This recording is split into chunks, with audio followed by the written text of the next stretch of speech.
Hey guys, welcome to the Magfed Ranch Paintball channel, and today I'm going to be doing some Magfed myth busting. But before I get into it guys, subscribe to the channel, smash the like button, share, and comment. Okay guys, so today's Magfed myth busting topic is going to be, is the 30 round magazine from First Strike for the T15, is it useless? Is it pretty much non-gameplay worthy? Should we just use it occasionally just for fun, but never in gameplay? Or is it just gimmicky?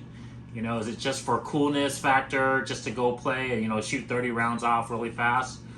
Or does it have some type of use? So that's what I'm gonna tackle today, guys.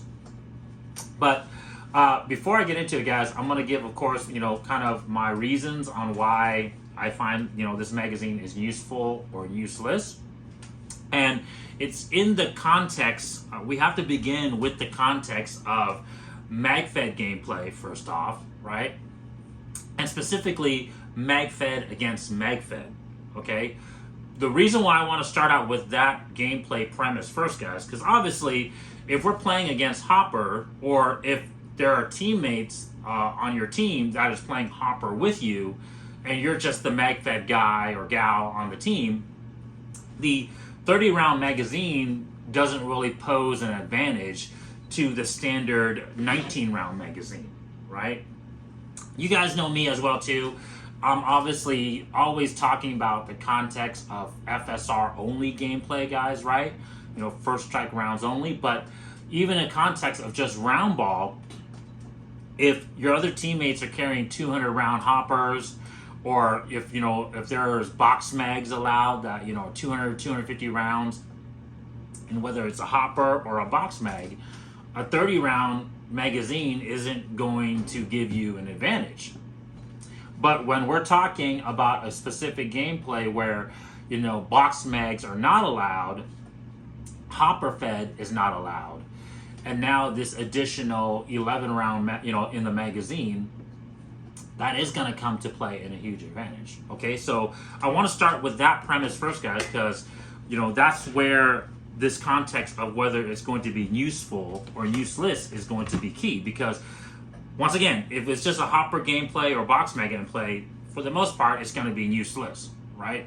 You're not going to gain any firepower superiority by having an extra 11 rounds in your magazine. Although, yes, it is better than 19, but the pros aren't significant. The advantages isn't significant in the game. Okay, so that being said out of the way, guys, now we're talking about specifically Magfed gameplay, and regardless of whether it's first strike only or round ball only, this is going to be where it's going to come into key play.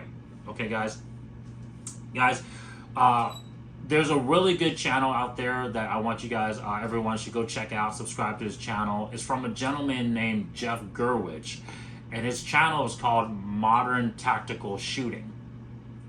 Okay, once again, that channel is called Modern Tactical Shooting, and on there, this gentleman Jeff, he's a former OD, Special Forces, Army, and so he has over 26 years of combat experience in Special Forces.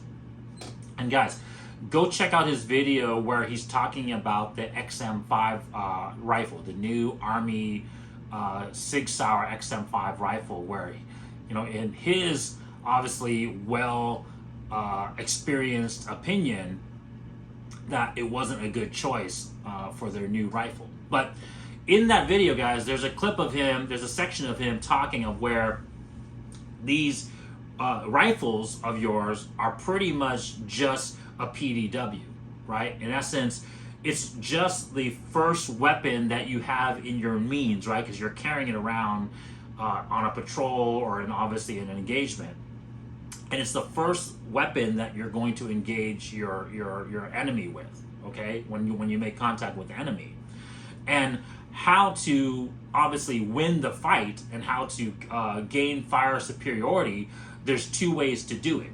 Okay, the first way is obviously having more members, more teammates, in essence more guns pointing down range, firing obviously projectiles at your enemy to overwhelm your enemy, right? So if it's one person that you're engaging and you have 4 or 5 team members firing back at them, you've gained the fire superiority, okay? So in essence, just more lead, more rounds, right? More FSR, more round ball downrange towards your target, okay? And then, of course, the other way of gaining fire superiority in a firefight is obviously using the correct tools if you have them at your disposal. Meaning that once you've engaged your enemy with your PDW or with your, your rifle, then transitioning to either mortars, tanks, fully belt-fed machine guns, air support, right? Bombs, whatever, like in essence, a stronger, more powerful weapon. Miniguns mounted on an armored vehicle, for example. In essence, using those implements, right, using those capabilities is really what's going to end the firefight faster and better for you, instead of just engaging the enemy, with your Mark 18, right? Yes, you can do it. Yes, you can, have this long-standing firefight, their AKs versus your Mark 18 or M4s, but ultimately what you want to do is you really want to pretty much just outgun your opponent, okay? So it's in this context, okay, guys, where the 30-round T15 magazine is going to go into gameplay, okay? In that video as well, guys, he talks about how the Ukrainian forces, there's a video clip of him showing it where, they're engaging a Russian force, right, in the war in Ukraine, and that there's one of the fire team members has to obviously lay suppressive fire for his team to be able to move and outflank the Russian enemy forces that they're fighting. And he goes through like 3, 4 30-round magazines to do so, right? So in essence, he's laying a lot of firepower downrange to keep the enemy's heads down and allow his teammate to move. So that's where I'm going to say that this magazine is where it's going to come into usefulness, okay? With this extra 11-round magazines, if you equip one of your fire team members, right? So in a fire team of 4 members, just like our Army and just like our Marines forces, guys, there's always one designated automatic rifleman, right? Or one designated, previously, it was one designated saw gunner, okay? And the saw gunner, of course, had either the M249.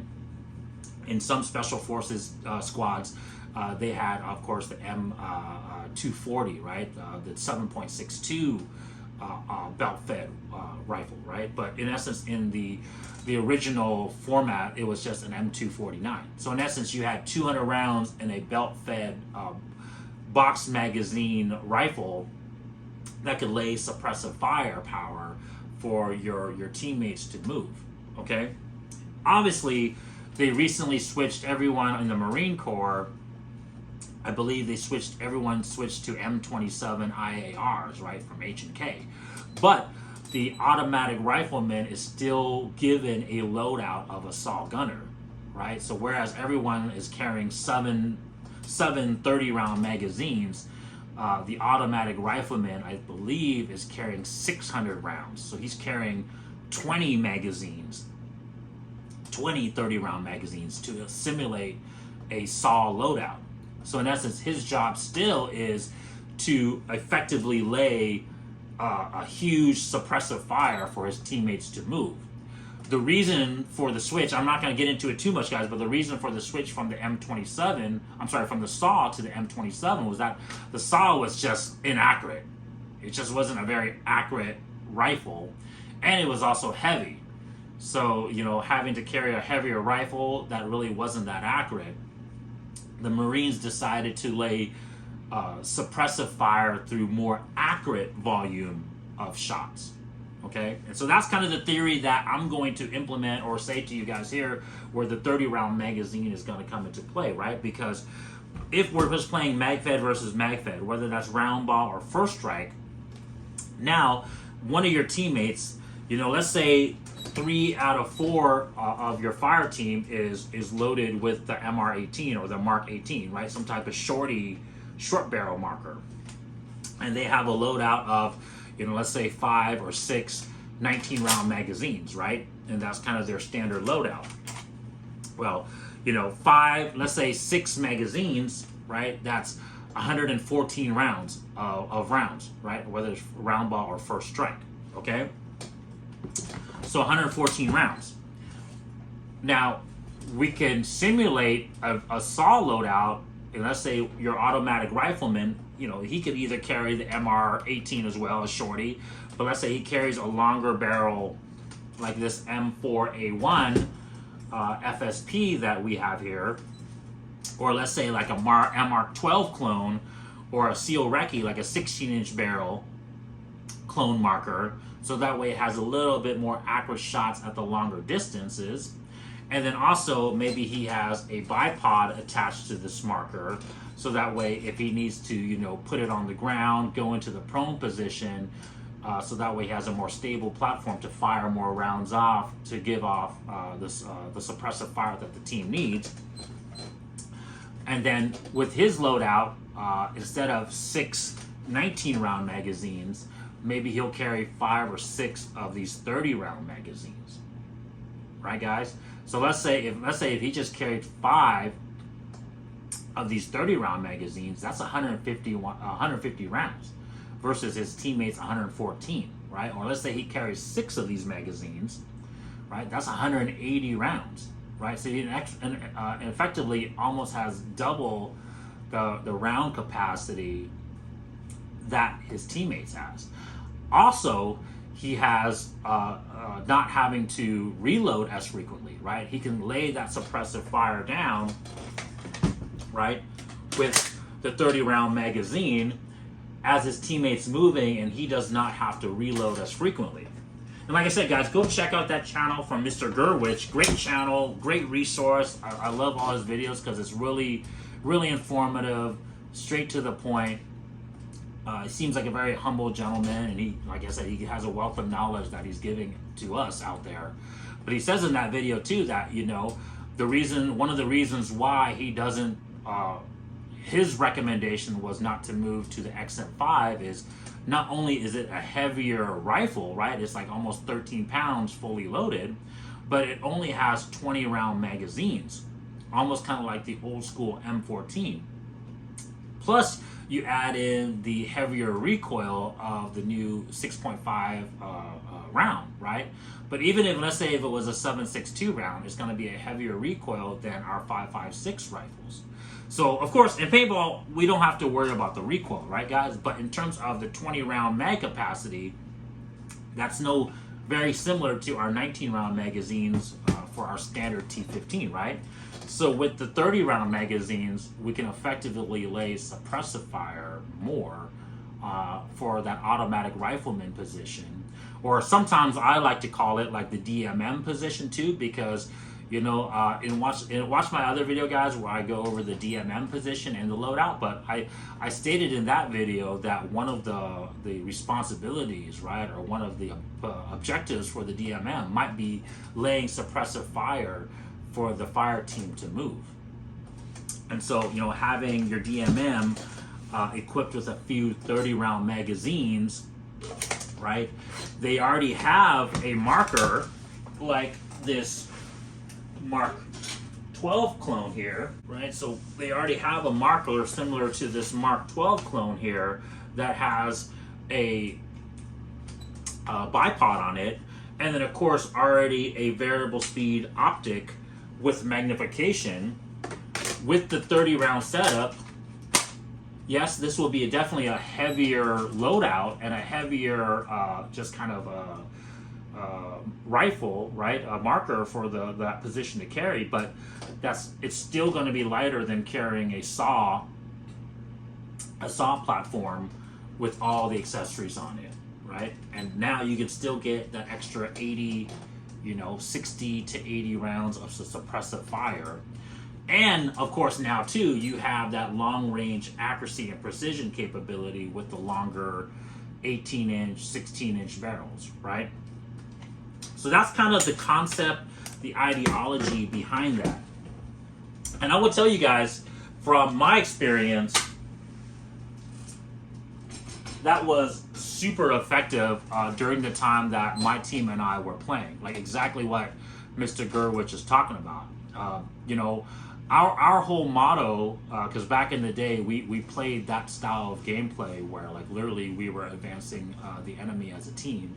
It wasn't individual, you know, one-on-one. We would literally try to overwhelm our enemy, right, the opposing players, with multiple guns, right, multiple markers on target, which would allow our teammates to move, flank, and then eliminate the enemy. And one of the huge advantages that we had back in the day was I was the saw gunner, in essence, the automatic rifleman for our team. And so I started out originally with an A5 Takamo kit. Okay, so in essence, an A5 that we converted with the Takamo kit, and then the saw squad automatic weapon body kit, and I rocked the MCS or box magazines, and I rocked 3 of those. So in essence, I had, you know, 600 to 750 rounds. I believe each box magazine held like 250 rounds approximately. So we're talking 700 to 750 rounds on tap for just that one position. And every time we, you know, made contact with the other opposing players, that was my job, was to literally just lay a huge suppressive fire where that allowed my teammates to either get into position to eliminate the enemy with well-placed first strike rounds, or at least be able to flank the enemy and take, you know, obviously well-placed close-up shots while their heads were pinned down, while they were pinned down with just the round ball. Okay, guys? And so, yes. So, to answer the question, so is the 30-round magazine useless? Yes and no, right? So, yes, it is in the context if you're just going to be playing it with, obviously, other hopper guns, right? If you just go to like a walk-on field and you're just playing against hopper markers. Now, don't get me wrong, the extra 11 rounds will give you at least a better advantage than the 19 rounds, but ultimately it's not a huge advantage versus, you know, someone with 250 rounds in their hopper already. And then, of course, if you're just playing in a short field as well, right? If it's just like a short field where if you are using first strike rounds and you're not getting that advantage of distance that the first strike rounds allow, the extra rounds aren't going to really make that difference, okay? And then, of course, if you're not playing within a team format where you're not using the extra firepower capability to allow your teammates to move, right? You're not giving them suppressive fire because you're just playing almost as individuals out in the playing field. Okay, so those are 3 key factors you need to keep in mind of to use this magazine properly and to get the full, you know, benefit of it. So if, once again, if you're playing team type tactics, right, where one of your teammates or maybe even 2 of your teammates is responsible as an automatic rifleman to lay that suppressive fire, lay enough rounds down so that way your enemy is pinned down and that way your teammates can move, flank, or take well-placed shots with first strike rounds, this 30-round magazine I think would be hella useful. Now, last thing before I end the video, guys, is just kind of how would it look like attached to your belt or to your vest. And guys, it's not too bad. Obviously, as you can see here, if I had 3 of them lined up, right, it's definitely going to be sticking pretty high. And of course, with 1 in the marker, it's going to stick out pretty high as well. But, you know, this is the Blue Force Gear 10-speed, just 3 magazine pouch vest. So, you know, and let's say if everybody was just carrying a standard 4 magazine loadout, that's only 76 rounds for your other teammates. But the one team player, as designated the automatic rifleman, he would have 4 30-round magazines. That would be 120 rounds. So in essence, he'd have an extra, you know, approximately an extra 50 rounds on tap that he could take advantage of for his team. Okay, guys. Hey, guys, if you guys like that video, what are your thoughts? Do you think the 30-round magazine is useful, and do you guys play with that type of team tactics out there? And are you going to start using those team tactics in the future? I would love to see that. If you guys post videos about that, because let's be honest, most of the videos that we see right now with the gameplay is it's just kind of all individual gameplay. No, you know, no suppressive fire and flanking, right? Maybe some accurate DMM type shots or sniper shots, but We'd love to see some actual footage of some team movement with suppressive fire put out there, guys. Hey guys, subscribe to the channel, right? Subscriptions are free. Push this channel up on the algorithm so I can bring you guys more content. And yeah, definitely gives me a thumbs up. Talk to you guys later. Peace.